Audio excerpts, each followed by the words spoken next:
I am Nitesh Kumar Singh to discuss about mean. आज हम लोग मीन के डायरेक्ट मेथड के बारे में पढ़ेंगे। जिस तरह से हम आप लोग को बताएं कि मीन जनरली 3 मेथड से फाइंड किया जाता है, एक डायरेक्ट मेथड, एक एज्यूम मेथड, एक स्टेप डिविएशन मेथड। तो हम लोग आज मीन के डायरेक्ट मेथड के बारे में पढ़ेंगे। डायरेक्ट मेथड में मीन के टोटल 6 टाइप के क्वेश्चन होते हैं। ठीक, पहले 2 टाइप के क्वेश्चन आपसे ग्रुप डाटा से पूछे जाएंगे और 2 टाइप के क्वेश्चन आप लोग के अनग्रुप डाटा से पूछेंगे। तो फर्स्ट ऑफ ऑल हम लोग ये डिस्कस करते हैं कि अनग्रुप डाटा से 2 टाइप के जो क्वेश्चन अराइव होंगे, किस टाइप के क्वेश्चन अराइव होंगे। पहले चीज तो हम लोग मीन के बारे में ये डिस्कस करेंगे। इसी तरह से यदि हमारी वीडियो अच्छे लगे आप लोग को तो प्लीज चैनल को लाइक कीजिए और सब्सक्राइब कीजिए, क्योंकि आप चैनल को लाइक करेंगे और सब्सक्राइब करेंगे, चैनल को सब्सक्राइब करेंगे तभी मेरे वीडियो आप लोग को इस तरह से मिलते रहेंगे।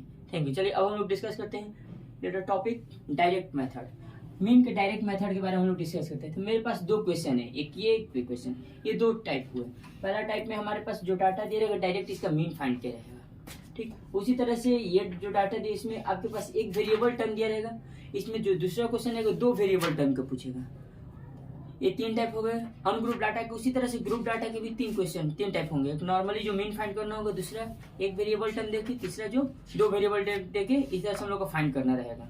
ठीक, तो मीन की तीन ग्रुप डाटा के बारे में डिस्कस करेंगे, 3 अनग्रुप डाटा के बारे में डिस्कस करेंगे। तो चलिए आते हैं ग्रुप डाटा के बारे में। ग्रुप डाटा के बारे में जो हम लोग डिस्कस करने जा रहे हैं डायरेक्ट मेथड। डायरेक्ट मेथड में हमारे पास ये फ्रीक्वेंसी दिया हुआ है, क्लास मार्क दिया हुआ और फ्रीक्वेंसी दिया हुआ। क्लास मार्क में मेरे पास 4, 6, 9, 10 और 15 है।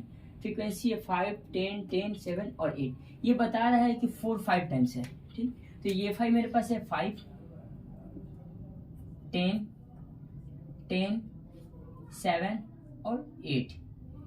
अब यहाँ पर हम लोग मीन के जो फाइंड करेंगे तो इसमें पहले एफआई और एक्सआई का प्रोडक्ट फाइंड करेंगे। तो एफआई और एक्सआई का प्रोडक्ट है 20, 60, 90, 70,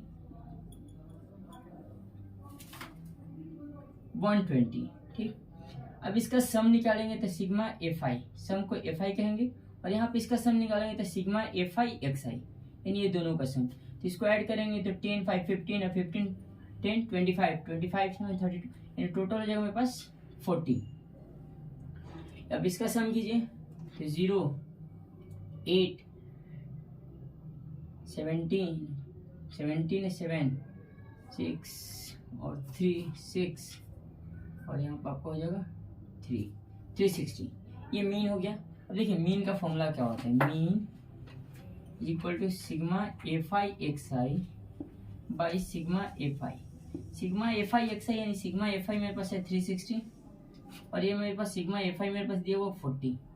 तो दोनों को कटाएंगे तो 36/4 यानी 9।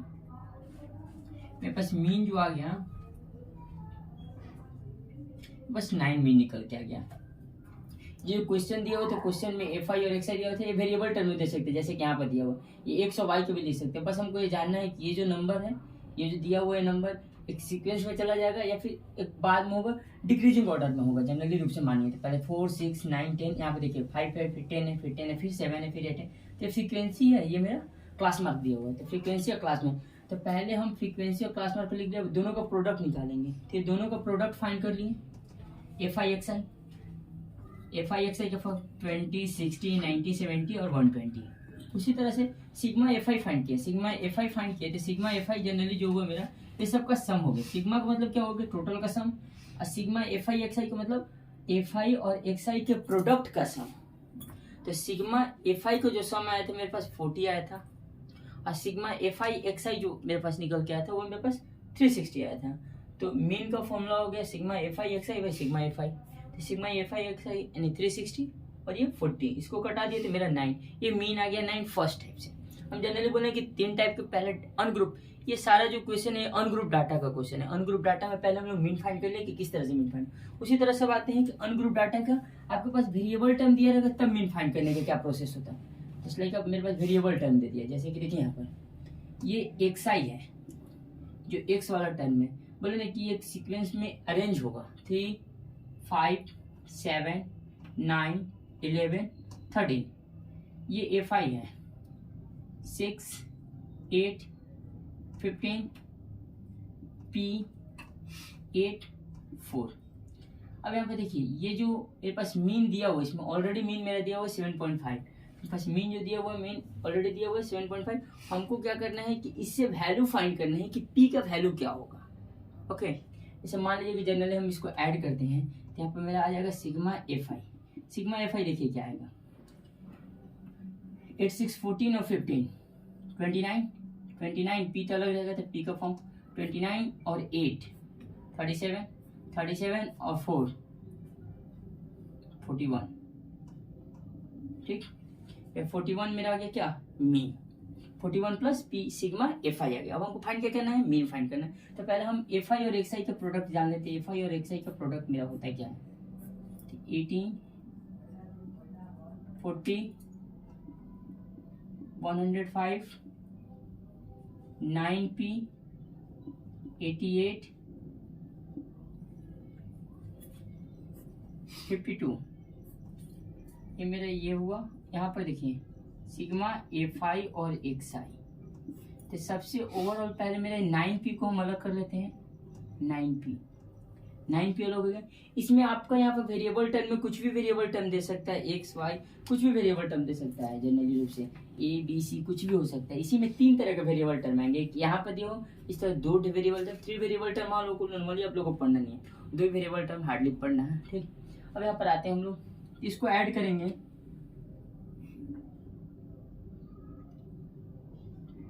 8 5 13 और 8 21 और 2 23 की 3 कैरी 2 1 और 4 5 और 9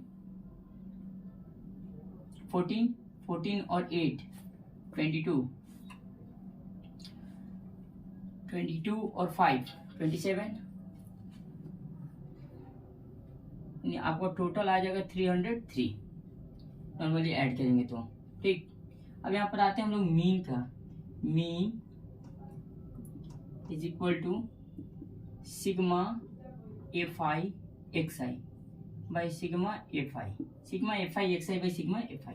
अब जनरल रूप से देखते हैं कि sigma F I X I कितना है, 303 प्लस 9p अपन में एफ आई कितना है 41 प्लस b। यहाँ पर मेरा दिया हुआ 7.5 मेरा मीन वैल्यू है। अब मीन वैल्यू के यहाँ पर 1 लिख दिए। क्रॉस मल्टीप्लाई कर सकते हैं, जनरली क्रॉस मल्टीप्लाई करते हैं तो 1303 प्लस 9p 7.5। जनरली हम इसको लिख सकते हैं, ऐसे भी लिख सकते हैं। ठीक, तो 10 से इसका हो गया, 75 से इसका कर दिए 41 प्लस p। ओके, या फिर हम नॉर्मली मल्टीप्लाई भी कर सकते हैं कि कैसे मल्टीप्लाई किया उसे मल्टीप्लाई भी कर सकते हैं। तो 3030 प्लस 90p ब्रैकेट ओपन किए, इससे इसको मल्टीप्लाई किए, फिर इससे इसको मल्टीप्लाई किए। इस तरह से हम ब्रैकेट ओपन करके भी मल्टीप्लाई कर सकते हैं और नॉर्मली हम ऐसे मल्टीप्लाई करके फाइंड कर सकते हैं। जैसे मान लीजिए कि किसी ऐसे मल्टीप्लाई करना है, नहीं सर हम पॉइंट वाला मल्टीप्लाई करते हैं जनरली रूप से। देखिए यहाँ पर 7.5 से नीचे 1 डाल दिए, इसको किए तो 7.5 का मल्टीप्लाई 41 प्लस p। अभी क्रॉस मल्टीप्लाई करते हैं तो हम किसी भी नंबर को किस साइड में रख सकते हैं, जरूरी नहीं कि हम इससे मल्टीप्लाई किए इसी साइड है, इसको एक्सचेंज भी कर सकते हैं। 303 प्लस 9p। अब यहाँ देखिए इसको मल्टीप्लाई करेंगे 4.1 से, इसको मल्टीप्लाई करेंगे कितना आ जाएगा 37.5 plus 7.5p equal to 303 plus 9p। Clear. अब सारा इस नंबर को इस साइड एक्सचेंज कर देंगे, उस नंबर को साइड ले जाएंगे तो 307.5 minus 303 equal to 9p minus 7.5p। इसमें सब्ट्रैक्ट करेंगे तो 4.5 आ जाएगा। इसमें सब्ट्रैक्ट करेंगे 2.5 सॉरी 1.5p। ठीक, अब यहाँ पर देखिए इसके बाद हम लोग सॉल्व करते हैं। तो मेरे पास 4.5 1. इसको एक्सचेंज कर दिए तो 1.5p इज इक्वल टू 4.5। ठीक, अब p मल्टीप्लाई में इधर आएगा तो लीनियर इक्वेशन के अकॉर्डिंग तो 4.5 अपन में 1.5। इसका डेसिमल एक्सपेंड किया तो ऊपर आ गया और इसका डेसिमल एक्सपेंड किया तो नहीं इधर आ गया। तो p इज इक्वल टू मेरे पास हो गया 45 अपन में 15, ये 0 ये 0 0 0 कैंसिल हो गया तो p इज इक्वल टू 15 1 जो 15 15 3 जा 3, यानी p का वैल्यू मेरे पास क्या आ गया 3। जनरली इस तरह से हम दो टाइप से सॉल्व कर लिए मीन का। फर्स्ट टाइप हम लोग सॉल्व किए मीन के बारे में डायरेक्ट मेथड से, डायरेक्ट मीन निकाले हैं। सेकंड टाइप में मेरे पास वेरिएबल टर्म का वैल्यू पूछेगा, तो वेरिएबल टर्म का जो वैल्यू पूछा जाए तो दो टाइप से वेरिएबल टर्म का वैल्यू पूछा जाएगा। फर्स्ट मेरा वन टाइप यानी एक वेरिएबल टर्म लेगा, दूसरा जो टाइप हम बताएंगे उसमें दो वेरिएबल टर्म आएगा। अब हम लोग आते हैं थर्ड टाइप में, मीन के थर्ड टाइप के बारे में जान लेते हैं। जैसे कि डायरेक्ट मेथड से दो टाइप हम लोग पढ़ लिए, अब तीसरे टाइप के बारे में जानते हैं। देखिए ये xi है और ये fi है। यहाँ पर जो क्वेश्चन मार्क दिए हुए, यहाँ क्वेश्चन मार्क है और यहाँ क्वेश्चन मार्क, ये दोनों क्वेश्चन मार्क की जगह पर हम लोग कोई भी वेरिएबल टर्म रख सकते हैं। जनरली आप लोग से f1 f2 के बारे में देखकर पूछा जा सकता है, हम यहाँ पर xy भी रख सकते हैं। ठीक, तो फर्स्ट टाइम जैसे कि हम लोग फाइंड किए थे एक वेरिएबल टर्म, तो वन वेरिएबल टर्म में हमारे पास जो वैल्यू है वो नहीं दिया है, मतलब वन वेरिएबल टर्म में मेरे पास टोटल वैल्यू नहीं दिया हुआ था, लेकिन दो वेरिएबल टर्म में मेरे पास टोटल वैल्यू दिया हुआ है। तो हम टोटल वैल्यू के थ्रू फाइंड करेंगे कि टोटल वैल्यू के थ्रू कैसे फाइंड होता है। पहले तो आते हैं, देखिए यहाँ पर टोटल वैल्यू यहाँ पर दिया हुआ है, जैसे कि यहाँ पर 0 1 2 3 4 और 5। 0 का मेरे पास है 46, यहाँ पर जो क्वेश्चन मार्क है यहाँ पर x ले लिए और यहाँ पर y ले लिए, कोई से वेरिएबल ले सकते हैं। उसके बाद 25 10, उसके बाद हम लगाते हैं 5। ये टोटल जो नंबर है टोटल है, यानी सिग्मा fi जो है, सिग्मा fi मेरे पास है वो 200 है। ओके, अब इसका प्रोडक्ट निकालते हैं, तो fi और xi का प्रोडक्ट हम फाइंड करते हैं, fi और xi का प्रोडक्ट। तो फर्स्ट ऑफ ऑल ये 0 हो जाएगा, सेकेंड ये x हो जाएगा, ये 2y हो जाएगा, ये 25 × 3 75 हो जाएगा, ये 40 हो जाएगा और ये 25 हो जाएगा। पहला चीज हमारे पास ये जो टोटल जो दिया हुआ है ये fi है, और यहाँ पर जो ये फाइंड करेंगे हम इसको ऐड करके, ये भी एक fi ही होगा। 46 25 10 और ये, तो यहाँ पर पहले तो मेरा x प्लस वाई हम लिख देते क्योंकि वेरिएबल टर्म है, ये ऐड नहीं होने वाला है। तो यहाँ पर 46 इसको ऐड करेंगे तो 40 और प्लस 46 यानी 86 हो जाएगा। 15 और 25 40 40 और 46 86। ठीक, अब आते हैं हम लोग यहाँ पर फाइंड कर लेते हैं sigma fi xi। Sigma fi xi हम फाइंड करते हैं, तो फर्स्ट ऑफ ऑल यहाँ पर ये दोनों टर्म को हम अलग लिख देते हैं, x प्लस 2y हम यहाँ पर लिख देते हैं। अब यहाँ पर देखिए 80 ऐड करेंगे कितना हो जाएगा 100 140। अब एक चीज आप लोग को यहाँ पर क्लू मिल रहा है कि fi दिया हुआ है मेरे पास 200 और सिग्मा fi मेरे पास है 86 प्लस x प्लस वाई। ठीक, अब ये दोनों टर्म दिए हुए थे, दोनों इक्वल हो जाएगा, तब लिख सकते हैं कि 86 plus x plus Y is equal to 200। तो x plus Y is equal to 200 minus 86। तो x plus Y is equal to, minus करेंगे कितना हो जाएगा, माइनस कीजिए तो 4 10 दिए तो कहीं 9 से 1 और 114। ये x प्लस वाई का वैल्यू आया। हम जनरली यहाँ पर x का वैल्यू एक्सपेंड करके निकाल सकते हैं, इसको इक्वेशन 1 ले लेते हैं। ठीक, अब यहाँ पर आते हैं नेक्स्ट। इसके बाद मेरे पास जो मीन है, यहाँ पर मीन मेरा दिया हुआ हो, मीन यहाँ पर क्वेश्चन में हम लोग लिखे नहीं है बट यहाँ पर लिख देते हैं कि सिग्मा जो मीन वैल्यू है, मीन यहाँ पर मेरा क्वेश्चन में दिया हुआ है।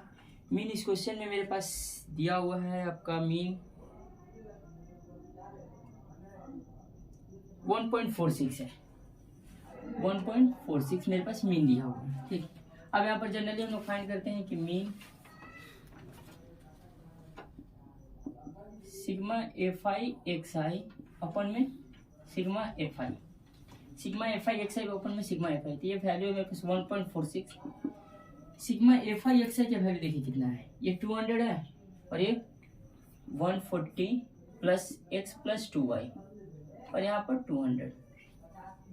ठीक, अब जनरली हम इसमें क्रॉस मल्टीप्लाई करते हैं तो 1 को 140 प्लस x प्लस 2y से करेंगे और यहाँ पर 1.46 इंटू 200 करेंगे, इसको हटाएंगे तो 100 हो जाएगा, ये कट गया वैल्यू, यानी 140 plus x plus 2y is equal to 12 6 2 12 और 4 2 8 और 9 और 2 290। अब यहाँ देखिए x plus 2y is equal to 292 minus 140, यानी x plus 2y is equal to, इसको माइनस किए तो 2, इसको माइनस किया तो 5 152। ये इक्वेशन मेरे पास 2 हो गया। अब ये generally linear equation in 2 variable पा गया। अब लीनियर इक्वेशन 2 वेरिएबल पर हम क्वेश्चन को सॉल्व करेंगे तो पहले किसी एक इक्वेशन को एक्सपेंड कर देते हैं, उसके वैल्यू को दूसरी इक्वेशन में पुट कर देते हैं। एक्सपेंड इक्वेशन 1 को या इक्वेशन 2 को एक्सपेंड करते हैं, इक्वेशन 2। तो x plus 2y is equal to 150, तो x is equal to 152 minus 2y। ठीक, अब इसका वैल्यू को इक्वेशन 1 में जिसको एक्सपेंड करेंगे उसके दूसरे वाले इक्वेशन को 2 पुट करेंगे, यानी हम यदि हम इक्वेशन 1 को एक्सपेंड करते हैं तो इसका वैल्यू को 2 में पुट करते हैं, लेकिन जब हम 2 को एक्सपेंड करते हैं इसके वैल्यू को 1 में पुट करेंगे। तो put the value of x in equation 1। Equation 1 में इसके वैल्यू को हम पुट करेंगे तो इक्वेशन 1 में इसका वैल्यू हो जाएगा x plus Y is equal to 144। तो x का वैल्यू कितना है 152 minus 2y plus y is equal to 144। अब यहाँ पाते हैं y is equal to 1 minus Y is equal to 144 minus 152। तो 144 में देखिए सब्ट्रैक्ट करेंगे तो 1 हम बड़ा ही से छोटा में सब्ट्रैक्ट करते हैं, बस साइन सिंबल में एक्सचेंज हो जाता है। 154 12 8 4 3 यानी 38 ऑलरेडी में रहेगा। Minus Y is equal to minus 38, minus minus sign दोनों में कट गया तो y इज इक्वल टू 38। अब इस y के वैल्यू को हम पुट कर देंगे किसमें, y के वैल्यू को हम पुट करेंगे इक्वेशन 1 में या इक्वेशन 2 में, किसी में हम पुट कर सकते हैं। तो put the value of y in equation 1 ले लें या x ले लें, y इन x इक्वेशन 1 या y इन इक्वेशन 1 में पुट करते हैं। 1 मेरे यहाँ पास है तो x plus Y is equal to 144। तो x is equal to 144 minus Y, x is equal to 144 minus 38, x is equal to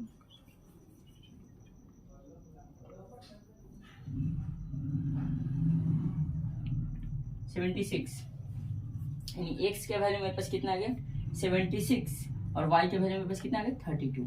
ये हम फाइंड किए हैं थर्ड टाइप, यानी ये मीन का जो हम मीन फाइंड करने का अनग्रुप डाटा का थर्ड टाइप से हम लोग मीन फाइंड किए हैं कि अनग्रुप डाटा का थर्ड टाइप से मीन कैसे फाइंड होता है। चलिए हम लोग आते हैं अनग्रुप डाटा के बारे में हम लोग जान लिया। अब ग्रुप डाटा के बारे में जाने ग्रुप डाटा में क्या होता है। तो ग्रुप डाटा में जनरली 3 टाइप से काम करते हैं। तो फर्स्ट टाइप हम लोग डायरेक्ट मीन फाइंड करने के बारे में जान लेते हैं, और बचा हुआ 2 टाइप जिसमें से variable term, first variable term या 2 वेरिएबल टर्म का जो वैल्यू जानना होगा उसमें हम लोग अलग नेक्स्ट वीडियो में हम लोग इसके बारे में जानेंगे, क्योंकि वो थोड़ा सा लंबा जाएगा। जो अनग्रुप डाटा का जो वेरिएबल टर्म के बारे में जानना रहेगा, या तो एक वैल्यू निकालना है या 2 वैल्यू, वो दोनों हम लोग नेक्स्ट वीडियो में, सेकंड वीडियो जो मीन का बनाएंगे उसमें हम लोग जान लेंगे। तो पहले हम लोग ये जान लेते हैं कि मीन कैसे फाइंड होता है ग्रुप डाटा का। तो जो मीन ग्रुप डाटा का दिया हुआ है, एक क्लास मार्क दिया हुआ, क्लास इंटरवल और क्लास मार्क। क्लास इंटरवल जो वैल्यू है वो मेरे पास दिया हुआ है, क्लास इंटरवल, और फ्रीक्वेंसी दिया हुआ है, फ्रीक्वेंसी दिया हुआ है। क्लास मार्क मेरे पास है 0 से 10, 10 से 20, 20 से 30, 30 से 40, 40 से 50, 50 से 60, बस 40 से 50 ही है। यानी 0 to 10, 10 to 20, 20 to 30, 30 to 40, 40 to 50 ये दिया हुआ है। फ्रीक्वेंसी मेरे पास दिया हुआ है, यानी जनरली इसको FI कह सकते हैं। तो FI मेरे पास दिया हुआ है, FI मेरे पास है 8, 12, 10, 11, 9। बट ये जो वैल्यू है क्लास इंटरवल, वो मेरा क्लास मार्क नहीं है, क्लास इंटरवल। हमको क्लास मार्क निकालना होगा। जनरली इससे पहले वाला क्वेश्चन जितने भी हम सॉल्व किए 3 टाइप क्वेश्चन, वो सारे क्वेश्चन में मेरे पास क्लास मार्क दिया हुआ था, क्लास इंटरवल नहीं था। क्लास मार्क को ही XI कहते हैं। तो हमको XI फाइंड करने के लिए देखिए ध्यान से सुनिएगा, XI फाइंड करने की क्या करते हैं, इसको अपर लिमिट कहते हैं, इसको lower limit, upper limit lower limit. तो क्लास मार्क फाइंड करने के लिए, XI फाइंड करने के लिए generally sum of upper limit plus lower limit by 2, यानी ये दोनों का सम बाई 2। ये जो XI है एक सीक्वेंस में आएगा, पहले ही बोल चुके थे, एक सीक्वेंस में आएगा, अरेंज नंबर आएगा, या तो सबसे छोटा, उससे बड़ा, उससे बड़ा, उससे बड़ा, इस तरह से बढ़ते जाएगा। जैसे देखिए 0 और 10 ऐड करेंगे 10 हो जाएगा, 10 को 2 से डिवाइड करेंगे 5 आ जाएगा। उसी तरह से 10 और 20 30 को 2 से डिवाइड करेंगे 15। इसी तरह से 50 को 2 से डिवाइड करेंगे 25। यहाँ पर हो जाएगा 70 को 2 से डिवाइड करेंगे 35। यहाँ पर 90 को 2 से डिवाइड करेंगे 45। ये मेरे पास क्लास मार्क आ गया। अब यहाँ पर इसको टोटल करेंगे तो सिग्मा FI आ जाएगा, यानी सारा नंबर को यदि हम ऐड करते हैं तो ऐड करेंगे तो मेरे पास कितना आ जाएगा, सिग्मा FI आ जाएगा। सिग्मा FI देखिए कितना आएगा, 20 30 और 20 50, एंड टोटल आ जाएगा मेरे पास 50, यानी 8 12 20 20 10 30 और 11 41 और 9 50। अब ये दोनों का पहले प्रोडक्ट निकालेंगे, तो FI और XI ये दोनों का प्रोडक्ट पहले क्या होगा, 8 5 40 मल्टीप्लाई करके हमको निकालना है। जनरली रूप से ये सारा जो नंबर दिया उस नंबर को मल्टीप्लाई करेंगे, मल्टीप्लाई करके फाइंड कर लेंगे।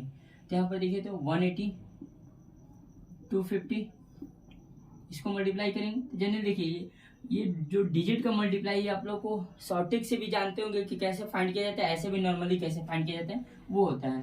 तो इसको मल्टीप्लाई करेंगे तो 385 और इसको मल्टीप्लाई करेंगे तो 405। तो शॉर्ट ट्रिक से आप लोगों को किसी वीडियो में हम बताएंगे कि कैसे फाइंड किया जाता है। बात है सिग्मा FI और XI का सम निकालने के लिए। तो सिग्मा FI और XI का सम, इसको यदि हम ऐड करेंगे तो इसको टोटली ऐड करेंगे। यदि हम ऐड करते हैं 0 6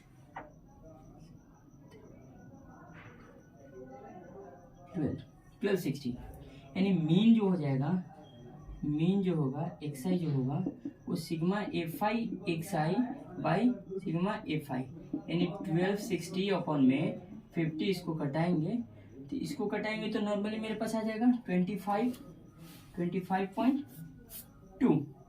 इसका मीन वैल्यू क्या आ जाएगा 25.2। ये अनग्रुप डाटा का हम लोग मीन फाइंड कर लिए। अनग्रुप डाटा का मीन हम लोग इस तरह से निकाल सकते हैं। सबसे इसमें जरूरी चीज़ है कि हमारे पास ये XI निकालने जाना होना चाहिए, XI जानकारी होना चाहिए, तो XI से हम लोग मीन फाइंड कर सकते हैं। इस तरह से हम लोग अनग्रुप डाटा का मीन फाइंड करेंगे। Thank you.